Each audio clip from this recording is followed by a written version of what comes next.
नमस्कार दोस्तों, स्वागत है आप सब लोगों का आरपीएससी एग्जाम्स यूट्यूब चैनल पर।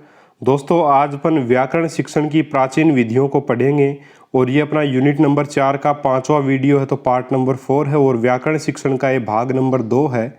भाग नंबर 1 पहले मैं करवा चुका हूँ आपको व्याकरण शिक्षण का, और ये व्याकरण शिक्षण का भाग नंबर 2 है जिसमें अपन व्याकरण शिक्षण की प्राचीन विधियों के बारे में बात करेंगे। पिछले वीडियो में मैंने आपको व्याकरण शिक्षण की प्राचीन विधियां और नवीन विधियां दोनों के बारे में बताया था, और पहले अपन प्राचीन पढ़ेंगे, बाद में नवीन विधियों को पढ़ेंगे। प्राचीन विधियों से संबंधित भी अपने 2 वीडियो बनेंगे, ठीक है दोस्तों। तो ये अपना पहला वीडियो है जिसमें अपन सबसे पहले बात करेंगे प्रायण विधि की। प्रायण जो विधि है वो व्याकरण शिक्षण की एक प्राचीन प्रणाली है, यानी कि पहले के समय में व्याकरण का ज्ञान जो है वो इस विधि से भी करवाया जाता था। तो प्रायण विधि क्या है देख लेते हैं। प्रायण जो विधि है वो पाणिनि के समय प्रचलित थी। पारायण करने वाला जो है उसको क्या बोलते थे?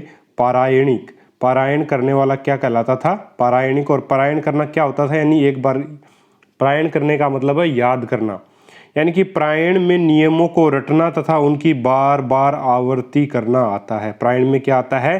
पारायण में नियमों को रटना तथा उनकी बार बार आवृत्ति, यानी कि एक बार रट लेना उनको बिल्कुल, और उसके बाद उसकी बार बार जो है पुनः उनको याद करना जो है इसके अंतर्गत आता है। जो इसमें क्या होते थे? पंचक, सप्तक, अष्टक आदि प्रायण होते थे। पंचक का मतलब 5 बार रटना, सप्तक का मतलब 7 बार रटना, और अष्टक का मतलब 8 बार रटना। तो जो है ये क्या होते थे? पारायण होते थे, ठीक है दोस्तों। नेक्स्ट अपना परीक्षा में एक अशुद्धिकर्ता छात्र जो होता था उसको एकानयिक, और 2 अशुद्धिकर्ता को दैनिक, और 3 अशुद्धिकर्ता छात्र को त्रैनयिक कहलाता था, यानी कि त्रैनयिक बोला जाता था। यानी कि पारायण विधि में क्या होता था, जब परीक्षा होती थी तो अगर एक अशुद्धि कोई करता है कोई छात्र तो उसको एकानयिक बोलते थे, 2 अशुद्धि करने वाले को दैनिक, और 3 अशुद्धि करता छात्र को त्रैनयिक बोला जाता था, ठीक है। ब्रह्मचारी पूर्वाभिमुख होकर कुशासन पर बैठकर पारायण करते थे। जो ब्रह्मचारी का पालन करता था, जो ब्रह्मचर्य का पालन करते थे वो कुशासन यानी कि घास के आसन पर बैठ करके और पूर्व दिशा में मुख करके कुशासन पर बैठकर पारायण करते थे, यानी रटते थे, ठीक है। तो तीसरा और अपना जो एक और पॉइंट है, नेक्स्ट पॉइंट अपना 6ठा पॉइंट वो है पारायण के बीच में अन्य विषयक वार्ता नहीं हो सकती थी। पारायण करते समय यानी रटते समय किसी अन्य चीज़ के बारे में, अन्य विषय के बारे में वार्ता बिल्कुल भी नहीं हो सकती थी। और नेक्स्ट अपना कठिनता के स्तर के अनुसार पारायण होता था। कठिनता के यानी कि अगर चीज़ें कठिन है तो ज़्यादा पारायण, और कम कठिन है तो कम पारायण होते थे। इसके अलावा कंठस्थीकरण पर इस विधि में बल दिया जाता था, यानी कि सीधी सी बातें रटने के ऊपर इस विधि में बल दिया गया है।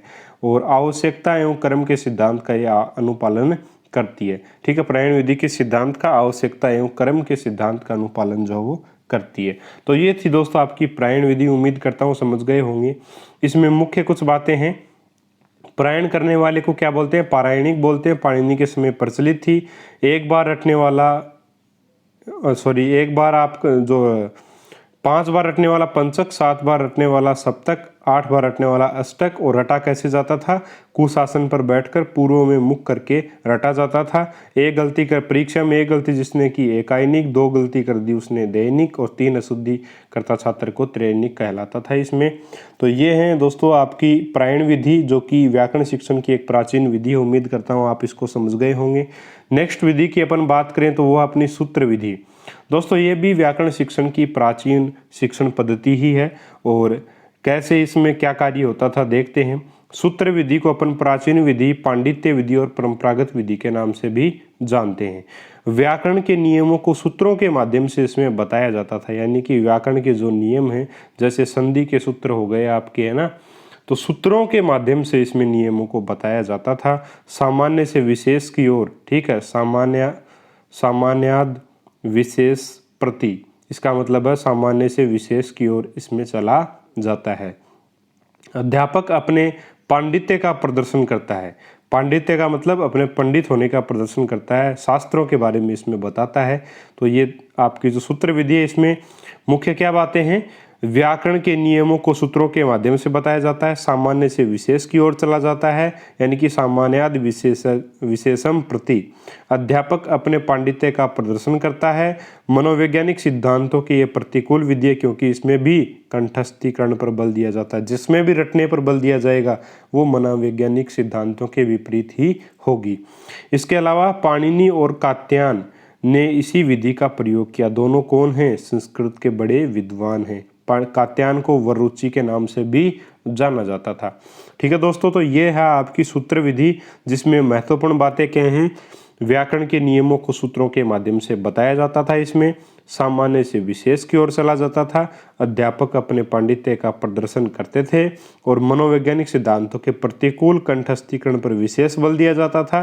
पाणिनि और कात्यायन के जो समय थी ये विधि प्रचलित थी। तो दोस्तों ये अपनी सूत्र विधि हो गई और प्रायण विधि हो गई। उम्मीद करता हूँ आप इन दोनों को समझ गए होंगे। जो भी इनमें मुख्य बातें हैं वो मैंने आपको बता दी हैं। बाकी काफ़ी सारी चीज़ें इनमें अगर इनके ऊपर अपन देखें तो पूरा एक एक दो दो पेज लिखा हुआ, लेकिन मेन जो बातें हैं वो यही हैं, यहीं से प्रश्न आते हैं। तो इनका थोड़ा सा आप ध्यान में ज़रूर रखें इनको। नेक्स्ट अपना जो विधि है वो है दोस्तों अपनी विधि व्याख्या विधि। व्याख्या जो विधि है ये भी काफ़ी प्राचीन विधि है आपके व्याकरण शिक्षण की। वैसे व्याख्या विधि केवल व्याकरण शिक्षण में नहीं, अन्य विधियों में भी, अन्य विषयों में भी काम में ली जाती है। लेकिन व्याख्या विधि जो है, अभी अपन व्याकरण, अपन संस्कृत जो है वो उसकी शिक्षण विधियाँ पढ़ रहे हैं, तो व्याकरण शिक्षण में व्याख्या विधि का काम में, व्याख्या विधि को काम में लिया गया था। उसके बारे में डिटेल से चर्चा अपन करते हैं। व्याख्या के 4 अंग थे: चर्चा, उदाहरण, प्रत्युदाहरण व वाक्याध्यार। ठीक है, ये इस प्रकार से 4 इसके अंग थे।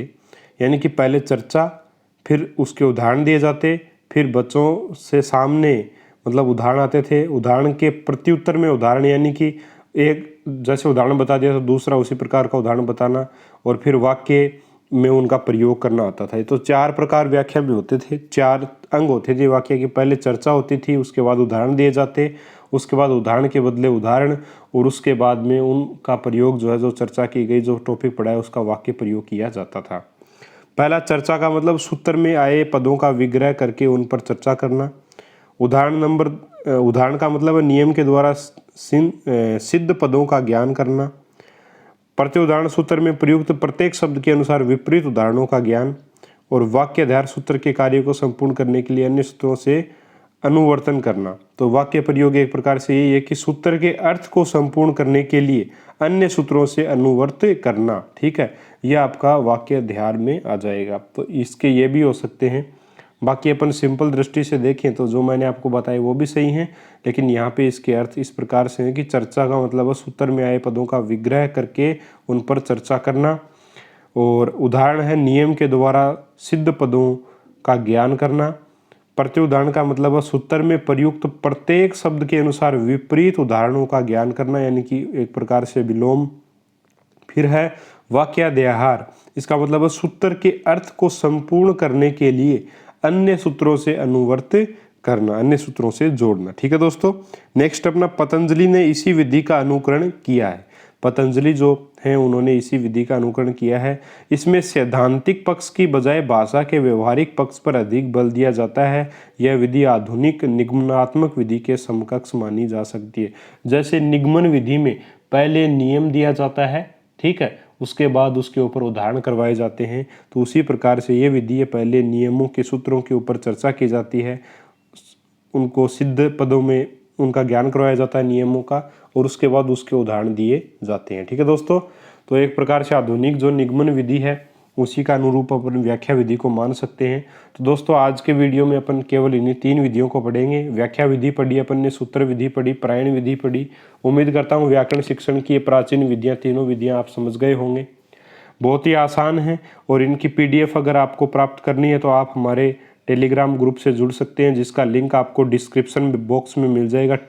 रीट 2020 नाम से मेरा टेलीग्राम ग्रुप है, रीट 2020 इस नाम से टेलीग्राम ग्रुप है, आप उसको ज्वाइन कर सकते हो। संस्कृत के डेली जो वीडियोज़ आते हैं उनकी प्लेलिस्ट में आपको वहाँ अवेलेबल करवा देता हूँ।